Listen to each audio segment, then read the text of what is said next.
이솝과의 꼬리 잘린 여우의 이야기가 있습니다. 어느 날 여우가 닭을 훔치러 갔다가 그만 덫에 걸려서 꼬리가 잘렸습니다. 여우는 이 모습을 창피하게 여겨 숨었는데 시간이 지나면서 기발한 아이디어가 떠올랐습니다. 어느 날 여우는 다른 모든 여우들을 불러 모으고 꼬리 성토 대회를 열었습니다. 우리는 꼬리가 길잖아. 이거 얼마나 불편한지 몰라. 길기만 하고 아무 쓸데없는 이런 꼬리는 다 잘라버려야 돼. 그럼 얼마나 편리하겠어 하면서 꼬리를 잘라야 된다고 선동을 했습니다. 이때 옆에 한 여우가 쏘아붙였어요. 야, 너는 평소에 길고 탐스러운 꼬리를 늘 자랑하고 다녔잖아. 근데 왜 지금은 자르자는 건데? 네가 꼬리가 없으니까 자르자는 거잖아. 여우의 속셈은 들통이 나고 다들 돌아갔다는 이야기입니다. 비슷한 얘기 하나 더 하죠. 현진건의 비사감과 러브레터라는 소설이 있어요. 지금 학생들은 잘 모를지 모르겠는데 제가 학교 다니던 시절에는 하여간 상당히 자주 언급되던 소설이었어요. 어느 여학생 기숙사에 노처녀 비사감이 있었는데 이 사람은 여학생 앞으로 하여간 연애 편지만 배달되면 입에 거품을 물면서 설교를 합니다. 연애는 다 죄악이야. 남자는 다 불결함의 상징이야. 뭐 등등. 그러던 어느 날 밤중에 기숙사에서 의문의 소리가 들리기 시작했습니다. 이를 이상히 여긴 기숙사 여학생들이 이게 도대체 어디서 나는 소린가 찾아가 보았더니 다름 아닌 비사감의 방이었어요. 그곳에서 비사감은 자기가 전부 압수한 연애 편지를 읽으면서 혼자서 남자와 여자 1인 2역을 하며 사랑을 고백하고 있었습니다. 이게 지금 무슨 얘기인지 이해가 되시죠? 예. 그동안 이 여자가 연애는 죄악이다, 뭐 이게 거품을 물고 주장했던 것은 정말 본인이 그렇게 생각해서가 아니고 자기가 연애를 못하고 있기 때문에 그렇게 주장했던 겁니다. 이솝 우화의 표현대로 한다면 자기 꼬리가 잘렸기에 야, 꼬리는 전부 쓸데없고 백해무익한 것이야 라고 주장을 했던 겁니다. 며느리 괴롭히는 시어머니도 마찬가지죠. 따지고 보면 너도 꼬리 자르라는 말이에요. 내 젊음을 잃어버렸으니까 너도 잃어버려야 된다는 심리입니다. 나는 지긋지긋하게 고생했는데 너는 편하게 하는 건 그건 내가 못 견디겠다. 너도 고생해야 된다. 뭐 이런 식의 질투심이죠. 오늘 본문이 증언하는 제자 요한의 심리가 이러했습니다. 그는 예수님께 와서 이렇게 말합니다. 38절. 우리를 따르지 않는 어떤 자가 주의 이름으로 귀신을 내쫓는 것을 우리가 보고 우리를 따르지 아니함으로 금하였나이다. 잠시 설명을 하면 예수님의 12 제자들은 절대 호락호락한 철부지들이 아니었습니다. 마가복음 6장의 증언처럼 이들은 병자를 다 고치고 귀신을 쫓아내는 능력을 행하던 자들이었어요. 이들이 이렇게 능력을 행할 때 사람들의 반응이 어떠했을까요? 뭐 열광적으로 환호하면서 박수를 보냈을 겁니다. 그런데 어느 날 이들에게 예기치 못한 일이 벌어졌어요. 갑자기 이들에게서 능력이 사라지고 병자를 고치고 귀신을 쫓아내는 일을 더 이상 할 수 없게 되었습니다. 아마 이때 이들은 극도의 상실감을 느꼈을 겁니다. 아예 처음부터 능력을 행하지 못했더라면 뭐 그러려니 하겠는데 온갖 능력을 행하면서 환호를 받다가 그 능력을 갑자기 상실했으니 얼마나 그 허탈감이 컸겠습니까? 그런데 이들의 마음을 더 쓰라리게 하는 일이 벌어졌어요. 오늘 본문의 증언처럼 예수님을 따라다니는 사람들이 12제자만 있었던 것이 아니에요. 예수님을 따라다니는 큰 제자 그룹이 있었고 그들 가운데 특별히 12명의 제자가 있었습니다. 그런데 그러한 큰 그룹에도 속하지 아니하는 자들, 요한의 입장에서 볼 때는 우리와 함께하는 자들이 아닌 웬 듣도 보도 못한 사람들이 예수님의 이름으로 귀신을 쫓아내며 능력을 행하는 일이 벌어졌어요. 이를 본 요한이 흥분해서 어디 감히 이런 능력을 행하고 있어. 너희들은 이런 거 하면 안 돼. 금지를 시켰다는 말이에요. 자, 오늘 설교의 표현대로 하면 지금 요한의 심리가 어떤가요? 너도 꼬리 잘라라, 그 얘기입니다. 아마 제자들이 계속 능력을 행하는 상황이었다면 요한도 이렇게 말하진 않았을 거예요. 들의 능력을 행하는 자들을 격려하면서 더 조언하고 가르쳐 주려고 했을 겁니다. 그런데 자기들은 능력이 다 사라지고 지금 상실감에 빠져 있는데 제자 그룹에도 속하지 않는 이름 없는 자들이 능력을 행하니까 그걸 견딜 수가 없었어요. 그래서 금지시킨 겁니다. 내가 못하니까 너도 못해야 된다, 그러한 심리죠. 내가 꼬리가 잘렸으니까 너도 꼬리 잘려야 된다, 그러한 질투심이죠. 여러분, 핵심 그룹이 아닌 일반 사람들도 주님의 이름으로 능력을 행하는 게 이게 주님의 나라를 위해서 복된 일입니까? 아니면 저주스러운 일입니까? 일반 성도들이 목사 이상으로 성경 말씀에 정통하게 된다면 그게 하나님 나라를 위해서 복된 일입니까? 아니면 교회가 망할 징조입니까? 복된 일이죠. 기뻐할 일이죠. 이게 뭐 사병도 장교 수준 되는 거 아니에요? 주님의 나라가 더 활력 있게 확장되는 길 아니겠습니까? 요한이 주의 나라를 생각했다면 금지시키는 대신 오히려 격려했을 겁니다. 하지만 그에겐 주님의 나라보다 자기 자존심이 더 우선이었어요. 우리 역시 얼마든지 이럴 수 있습니다. 내가 능력이 부족한데 당신은 뛰어나면 안 되지, 내가 못하면 당신도 못해야지, 이런 식의 태도를 얼마든지 지닐 수 있어요. 물론 이렇게 노골적으로 자기 의사를 표현하는 일은 없어요. 그러면 자기가 바보 된다는 걸 알기 때문입니다. 그 대신 은근히 폄하하면서 깎아내리려는 사람은 많아요. 이게 말만 노골적으로 안 할 뿐이지 사실은 그게 그겁니다. 성도라면 누구라도 교회가 잘 되기를 원해요. 성장하기를 원합니다. 예외 없습니다. 단 나를 불쾌하게 만들면서 그렇게 되는 건 원치 않을 수 있어요. 사울 왕이 그랬어요. 다윗 때문에 골리앗으로부터 나라가 살았고 그 뒤에도 다윗 때문에 나라가 든든해졌어요. 그런데 문제는 바로 그것으로 인해서 사울의 자존심이 계속 상하게 됩니다. 다윗이 계속 전쟁을 승리하고 나라가 든든해지다 보니까 사람들의 시선이 사울보다 다윗에게 더 쏠리는 것 같아요. 그러니까 나라가 잘 되는 건 참 좋은데 그게 자꾸 마음에 걸려요. 계속 불쾌해집니다. 점점 더 불쾌감이 쌓여가요. 결국 사울은 다윗을 죽이기로 결정했습니다. 그 당시 이스라엘은 하나님의 통치가 이루어지는 하나님의 나라인데 하나님의 나라보다 자기 자존심을 더 중하게 여겼던 겁니다. 못난 일이죠. 너도 꼬리 자라라, 이런 사람 되면 안 됩니다. 사회생활할 때도 그래선 안 되겠지만 믿음의 공동체 내에서는 더더욱 그래선 안 됩니다. 우리는 그 반대가 되어야 됩니다.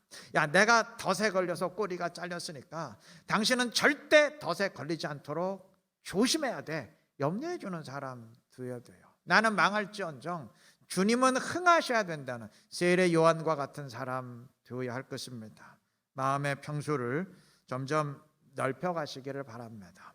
나보다 주님이 더 우선인 사람, 나보다 주의 몸된 교회가 더 우선인 사람 되시기를 바랍니다.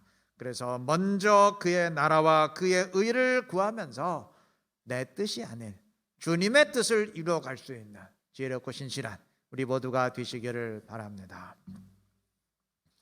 너도 꼬리 자르라는 식의 그 질투심 또는 패배주의적 분노를 철학에서는 전문 용어로 르상티망이라고 하는데, 이 말을 철학적 용어로 처음 사용한 사람은 니체라는 철학자였습니다. 그에 따르면 약하고 무력한 사람들은 현실에서 도저히 이길 수 없는 강자를 상상 속에서나마 자기 마음 속에서나마 이기려고 하는데, 이때 하는 일이 자기의 무력하고 연약한 위치를 오히려 더 우월한 것으로 위장하는 일입니다. 뭔 말인가 하실 텐데, 예를 들자면, 자, 아까 꼬리 잘린 여우의 경우 꼬리는 아무 유익이 없고 백해무익한 것이야 라고 굳게 믿고 또 믿으면 나중엔 어떻게 되나요? 백해무익한 꼬리를 쓸데없이 달고 다니는 여우들이 다 바보들이 되고, 그렇죠? 백해무익한 것, 잘라버린 자기가 아주 똑똑한 여우가 돼요. 그럼으로써 다른 여우들보다 꼬리 잘린 자기를 더 우위에 놓게 되는 것입니다. 자기 상상 속에서나마.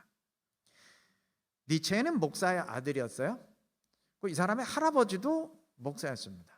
그리고 본인도 목사가 되기 위해서 원래는 신학을 공부하던 전도사였어요. 우리 한국식으로 따진다면 전도사였어요. 신학대학생이었으니까. 그런데 나중에는 아마 예수 믿는 사람들의 모습에 극도로 실망했던 것 같아요.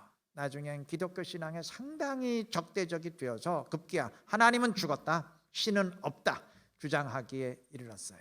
그는 기독교 신앙의 모든 것을 다 르상티망이라고 폄하했습니다. 예를 들어서 가난한 자가 복이 있다느니, 부자가 천국에 들어가는 것보다 낙타가 바늘기로 들어가는 게 더 쉽다느니 하는 말들이 다 그러하다는 거예요. 솔직히 말하면 부자가 돼서 풍요롭게 살고 싶은 마음이 굴뚝 같은데 그게 안 되다 보니까 부자로 사는 사람에 대한 극도의 질투심에서, 야, 가난한 자가 복이 있어, 천국은 가난한 자가 들어가는 거야 라고 믿음으로써 부자보다 자신을 더 우위에 놓으려 한다는 거예요.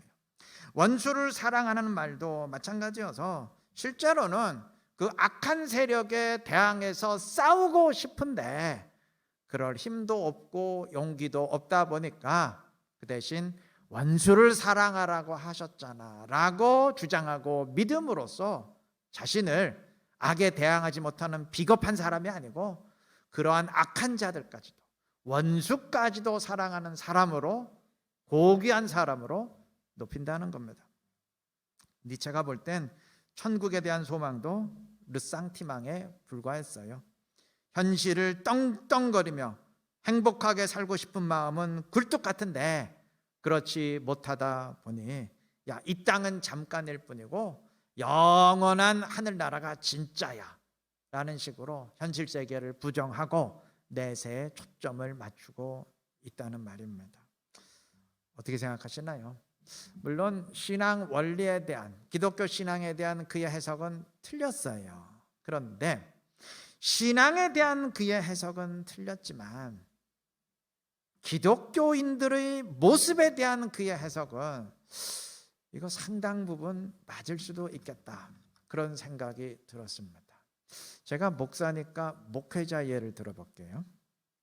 큰 교회 하고 싶은 마음은 굴뚝 같은데 그게 뜻대로 안 돼서 규모가 작은 목회를 하면서 원래부터 작은 목회를 스스로 선택한 것이냐 위장하면서 작은 교회가 성경적인데 오늘날 교회들이 전부 다 세속주의와 물량주의에 빠져서 대형화되고 있다고 목소리 높이는 일은 없을까요?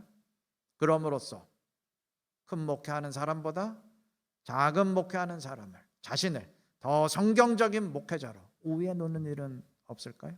말은 맞을 수 있어요. 근데 진짜 본심도 그럴까요?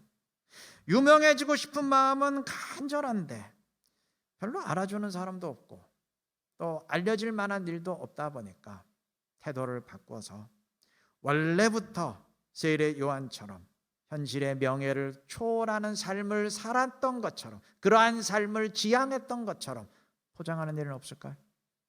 왜 없겠어요? 본문의 요한처럼 주의 이름으로 능력을 행하는 것을 금지시킬 목회자는 없습니다. 단 능력을 행하는 것을 비판적인 시각으로 바라볼 사람은 많아요.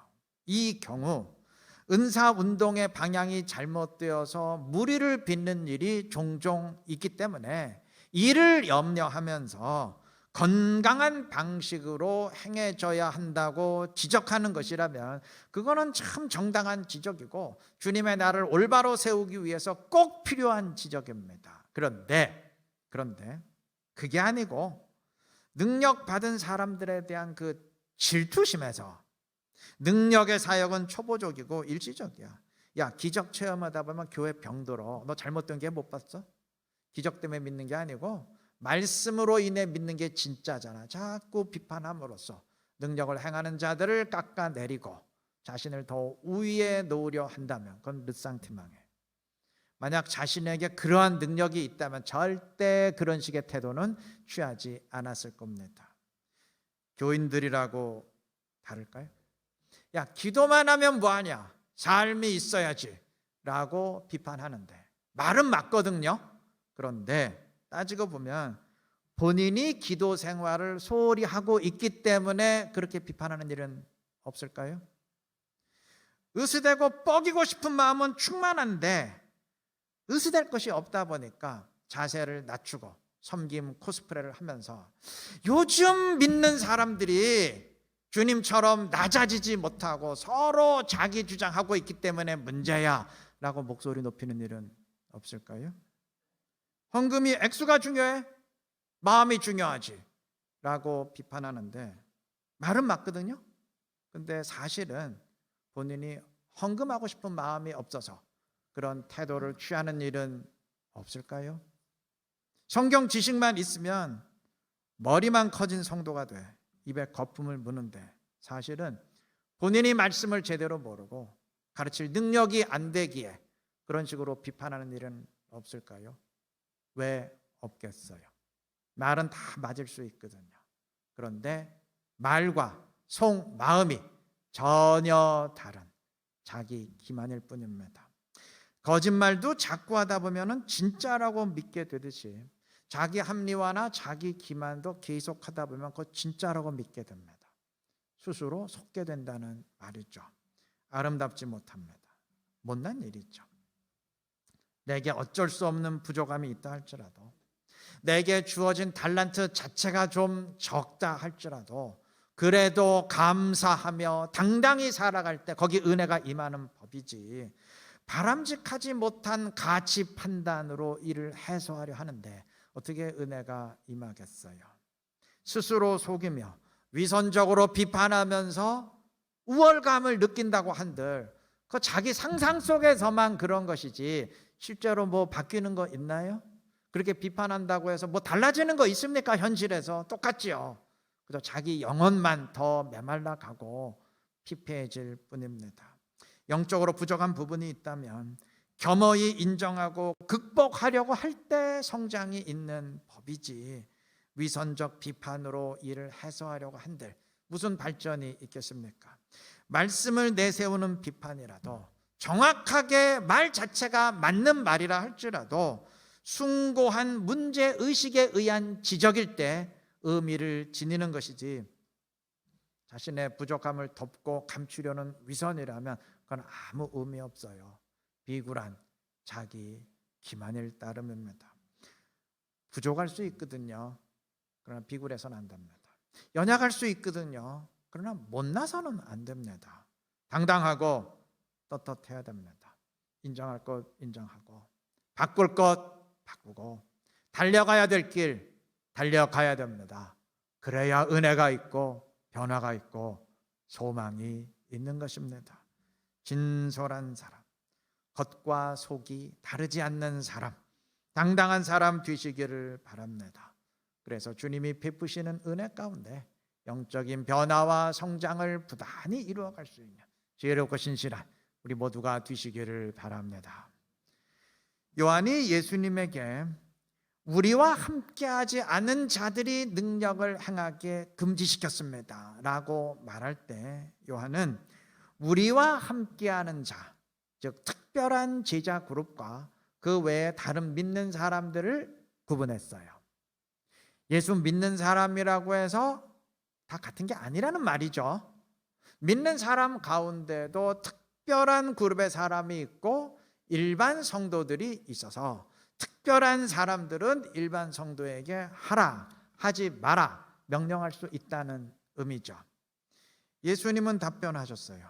우리를 반대하지 않는 자는 우리를 위하는 자니라. 주님은 우리를 위하는 자와 반대하는 자로 구분하셨습니다. 즉 주님을 믿는 자와 주님을 대적하는 자로만 구분하셨습니다. 믿는 사람들끼리는 구분하지 말아라. 차이가 없다. 동일하다. 그러한 의미죠. 자, 주님은 구분하지 않겠다는데, 주님은 다 동일하다는데 제자들은 끝까지 구분하려는 이유가 뭘까요? 34절. 그들이 잠잠하니 이는 길에서 서로 누가 크냐 하고 쟁론하였습니다. 서로 누가 크냐고 다투면서 높아지려고 했기 때문입니다. 높아지려다 보니 높은 자와 낮은 자 구분하게 되는 것 아니겠어요?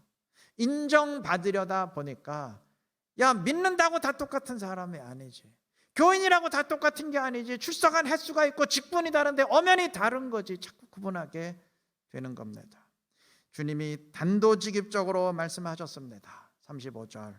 누구든지 첫째가 되고자 하면 뭇사람의 끝이 되며 뭇사람을 섬기는 자가 되어야 하리라. 정답입니다. 제자들은 훗날 성령을 받은 뒤에 달라졌어요.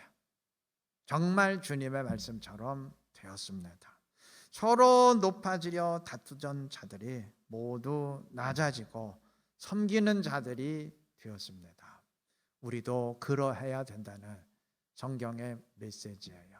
너희들도 제자들과 같은 모습 지니고 있다면 이렇게 변해야 된다는 주님의 메시지입니다. 우리말에 골목대장이라는 말이 있죠. 들어보셨죠? 골목대장.